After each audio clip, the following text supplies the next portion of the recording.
நண்பராக நடிப்பவரை கண்டுபிடிப்பது எப்படி? நம்ம சந்தானம் சொல்ற மாதிரி நண்பன்னாலே நல்லவன் தான்டா அப்படின்னு நம்ம எல்லாருமே நினைச்சிட்டு இருக்கோம். அந்த மாதிரி நம்ம வாழ்க்கையில நிஜமாலே இருந்தா நல்லா தான் இருக்கும். பட் பல முறை நம்ம சில பேரை நண்பர்கள் அப்படின்னு நினைச்சு ரொம்ப க்ளோஸா பழகுவோம். அவங்களுக்காக நம்ம எந்த எதிர்பார்ப்பும் இல்லாம நிறையவே அவங்களுக்கு செய்வோம். ஆனா நமக்குன்னு ஒரு தேவை வரும்போது அவங்க எங்க இருக்காங்கன்னே தெரியாது. ஆக்ஸ்போர்ட் யூனிவர்சிட்டியில 2023 ஃப்ரெண்ட்ஷிப் பத்தி நடத்தின ஒரு ஸ்டடீஸ்ல 30 வயசுக்கு மேல இருக்கிறவங்களோட ஃப்ரெண்ட்ஷிப் அது நீண்ட நாள் ஃப்ரெண்ட்ஷிப்பா இருந்தாலும் கூட நிறைய மன ரீதியான காரணங்கள்னால பிரேக் ஆயிடுது. ஏன் இப்படி நடக்குது அப்படின்னு ரிசர்ச் பண்ணி பார்க்கும்போது சைக்காலஜி புக்ஸான எமோஷனல் இன்டெலிஜென்ஸ், சோஷியல் அனிமல் இந்த மாதிரி புத்தகங்கள்லாம் படிச்சதுலேருந்து நிறைய ஆழமான விஷயங்களை புரிஞ்சுக்கிட்டேன். அதுதான் இந்த வீடியோல நான் உங்ககிட்ட ஷேர் பண்ணலாம்னு இருக்கேன். இதை பத்தி முழுமையா தெரிஞ்சுக்க இந்த வீடியோவை ஸ்கிப் பண்ணாம கடைசி வரைக்கும் பாருங்க.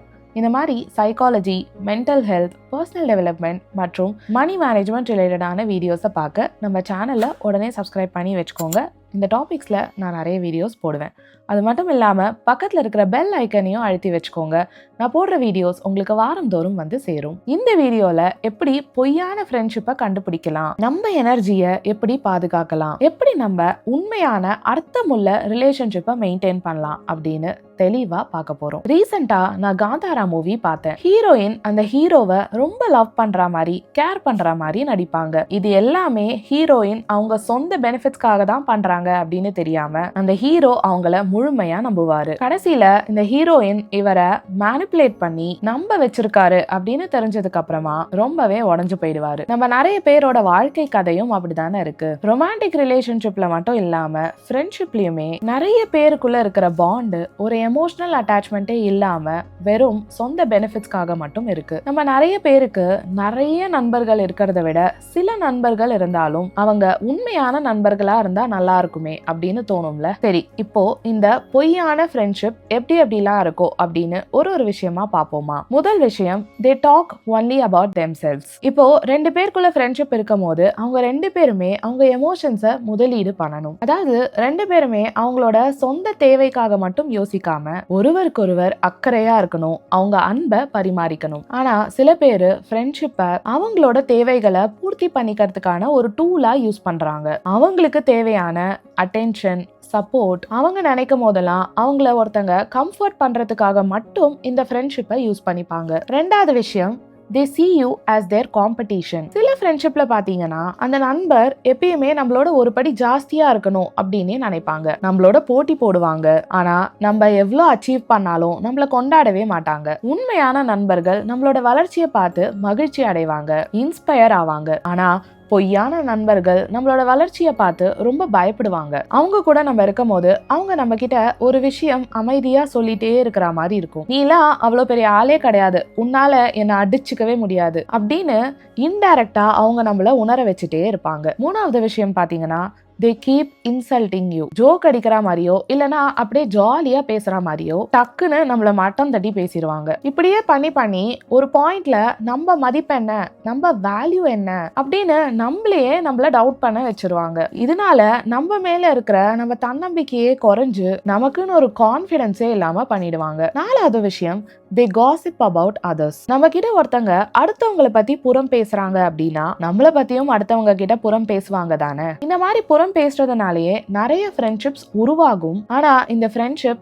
நெகட்டிவிட்டிலேயே பில்ட் ஆகிறதுனால ரொம்ப நாள் நீடிக்கவே நீடிக்காது. உங்க நண்பர்கள் வட்டாரத்துல நீங்க இந்த மாதிரி விஷயங்களை எக்ஸ்பீரியன்ஸ் பண்ணியிருந்தீங்கன்னா கமெண்ட்ல அதை ஷேர் பண்ணுங்க. ஐந்தாவது முக்கியமான விஷயம், they vanish during your low days. பொய்யான நண்பர்களை சன்ஷைன் அம்பரலாஸ் அப்படின்னு சொல்லுவாங்க. நம்ம வாழ்க்கையில சூரிய வெளிச்சம் இருக்கும்போது, அதாவது நம்ம ரொம்ப சந்தோஷமா இருக்கும்போது, அவங்களோட நம்ம ஜாலியா இருக்கும்போது, அவங்களுக்காக நம்ம நேரமும் பணமும் செலவழிக்கும் போது நம்ம கூடவே இருப்பாங்க. நம்ம வாழ்க்கையில புயலும் மழையும் அடிக்கும் போது, அதாவது நம்ம சோகத்துல இருக்கும் போதோ இல்ல அவங்கள பெருசா நம்ம என்டர்டெயின் பண்ண முடியாத சூழ்நிலையில இருக்கும் போதோ அவங்க காணாமலே போயிடுவாங்க. நம்ம ஜர்னல் எடுத்து நம்ம டஃப் டேஸ்ல யாரு நம்ம கூட இருந்தாங்க அப்படின்னு யோசிச்சு எழுதினோம்னா உண்மையான நண்பர்கள் யாரு, பொய்யான நண்பர்கள் யாருன்னு நமக்கே தெரிஞ்சிடும். இந்த ஃபேக் ஃப்ரெண்ட்ஷிப்பை பத்தி இன்னும் சில முக்கியமான விஷயங்களை டிஸ்கஸ் பண்றதுக்கு முன்னாடி நான் உங்ககிட்ட ஒன்று சொல்லணும்னு ஆசைப்படுறேன். நம்ம வாழ்க்கையில வர நிறைய பிரச்சனைகளுக்கு காரணம் நம்ம மைண்ட் செட், நம்ம ஆட்டிடியூட்,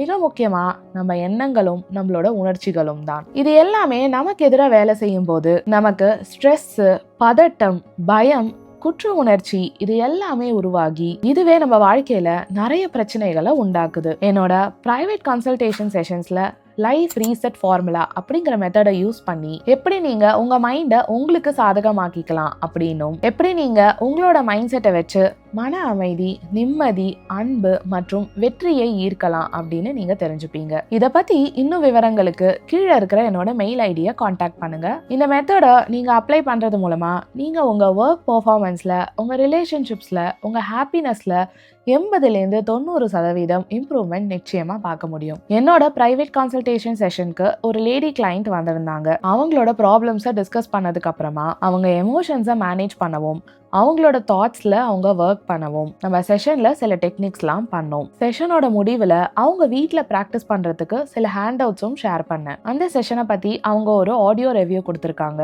அதுதான் நம்ம இப்போ கேட்க போறோம். Thank you for your valuable advice ma'am. இந்த நீங்கள் சொல்லிக் கொடுத்த டெக்னிக்கெல்லாம் ட்ரை பண்ணையில் எனக்குள்ளே ஒரு நல்ல மாற்றம் தெரியுது. ஒரு கிளாரிட்டி இருக்கிற மாதிரி தெரியுது. ரொம்ப யூஸ்ஃபுல்லாக இருந்துச்சு. ரொம்ப பொலைட்டாக இதெல்லாம் கேட்டுட்டு நான் என்னோடய ஃபீலிங்ஸ் எல்லாம் அண்டர்ஸ்டாண்ட் பண்ணி எனக்கு ஒரு சொல்யூஷன் கொடுத்ததுக்கு ரொம்ப தேங்க்ஸ் மேம்.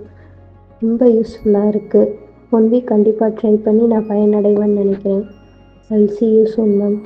இந்த ஃபேக் ஃப்ரெண்ட்ஸை பற்றி அடுத்த முக்கியமான விஷயம் என்னன்னா, you can't say no to them. நம்மளால அவங்க கிட்ட உண்மையா இருக்கவே முடியாது. நம்மளால ஒரு விஷயம் முடியல அப்படின்னா நோ அப்படின்னு சொல்லவே முடியாது. நம்ம பவுண்டரிஸை அவங்க மதிக்கவே மாட்டாங்க. நம்மள குற்ற உணர்ச்சிக்கு ஆளாக்குவாங்க. நீ ரொம்ப மாறிட்ட, நீ எனக்கு முக்கியத்துவம் கொடுக்கவே மாட்டேங்கிற, இப்படின்னு எல்லாம் ரொம்ப டாக்டிக்கலா பேசி அவங்களுக்கு என்ன வேணுமோ அதை நம்மள பண்ண வச்சிருவாங்க. 7வது முக்கியமான விஷயம், they drain you slowly. எல்லா பொய்யான நண்பர்களும் நம்மள டைரக்டா அஃபெக்ட் பண்றது இல்லைங்க. சில பேர் நம்மள ரொம்ப ஸ்லோவா ட்ரெயின் பண்ணுவாங்க. நிறைய கம்ப்ளைண்ட் பண்றது, நம்மளையும் மற்றவங்களையும் குறை சொல்லிட்டே இருக்கிறது அப்படின்னு கொஞ்சம் கொஞ்சமா நம்மள நெகட்டிவ் ஜோன்ல தள்ளுவாங்க. சில பேரோட பேசினாலே நமக்கு ரொம்ப டயர்டா, ஒரு மாதிரி நமக்கு எனர்ஜியே இல்லாத மாதிரி ஃபீல் ஆகும்ல, அதை தான் நான் சொல்றேன். 8வது முக்கியமான விஷயம், தே கீப் ஸ்கோர். நமக்கு அவங்க என்னெல்லாம் பண்ணாங்க அப்படின்னு சான்ஸ் கிடைக்கும் போதெல்லாம் சொல்லிட்டே இருப்பாங்க. நான் உனக்காக தானே இதெல்லாம் பண்ணேன், நீ கஷ்டப்படும் போது நான் தான் உன் கூட இருந்தேன் அப்படின்னு. அவங்க பண்ணது நல்லதா இருந்தாலும் இப்படி அவங்க சொல்லிட்டே இருக்கிறதுக்கான காரணம் நம்ம எப்பயுமே அவங்களோட கண்ட்ரோல்ல இருக்கணும் அப்படிங்கிறதுக்காக தான். கடைசி முக்கியமான விஷயம், they want the best from you, not the best for you. உங்களிடமிருந்து சிறந்ததை அவங்க விரும்புவாங்க, ஆனா உங்களுக்கு சிறந்ததை அவங்க விரும்ப மாட்டாங்க. இதுக்கு ரொம்ப உண்மையான ஆழமான அர்த்தம் இருக்கு. அது என்ன அப்படிங்கறத யோசிச்சு கீழே கமெண்ட்ல சொல்லுங்க. சரி, இதுல இருந்து நம்ம எப்படி வெளியில வருது? நான் தப்பானவர்களை நம்பிட்டேன் அப்படின்னு வருத்தப்படுறதை விட்டுட்டு சரியான நண்பர்களை சூஸ் பண்ண நான் கத்துக்கிட்டேன் அப்படின்னு நினைக்க ஆரம்பிங்க. அடுத்தவங்களை நம்மளால கண்டிப்பா ஃபிக்ஸ் பண்ணவே முடியாது, ஆனா நம்ம மன அமைதிய, நம்ம எனர்ஜிய அடுத்தவங்களை எடுத்துட்டு போக விடவும் கூடாது. இந்த மாதிரி மக்களை நீங்க சரியா கணிக்க உங்க மூளையும் மனசும் இணைந்து ஸ்மார்ட்டா செயல்பட, மூளையின் திறனை அதிகரிக்க 5 எளிய வழிகள் அப்படிங்கிற தலைப்புல நான் நம்ம சேனல்ல ஒரு வீடியோ பண்ணியிருக்கேன். அதுக்கான லிங்கையும் இந்த வீடியோவோட ஃபர்ஸ்ட் கமெண்ட்ல பின் பண்ணியிருக்கேன். அதில் நிறைய டெக்னிக்ஸ், நிறைய எக்ஸசைசஸ் அப்படின்னு நிறைய இன்ட்ரெஸ்டிங்கான விஷயங்களை ஷேர் பண்ணியிருக்கேன். எப்படி நம்ம உடல் ஆரோக்கியத்துக்கு சில முக்கியமான ஹேபிட்ஸை தினமும் ஃபாலோ பண்ணணுமோ, அதே மாதிரி நம்ம மூளை ஆரோக்கியத்திற்கு நான் இந்த வீடியோவில் சொல்லியிருக்கிற எக்ஸசைஸை நீங்கள் தினமும் ஃபாலோ பண்ணீங்கன்னா கண்டிப்பாக உங்களோட மூளை திறன் அதிகரிக்கும்.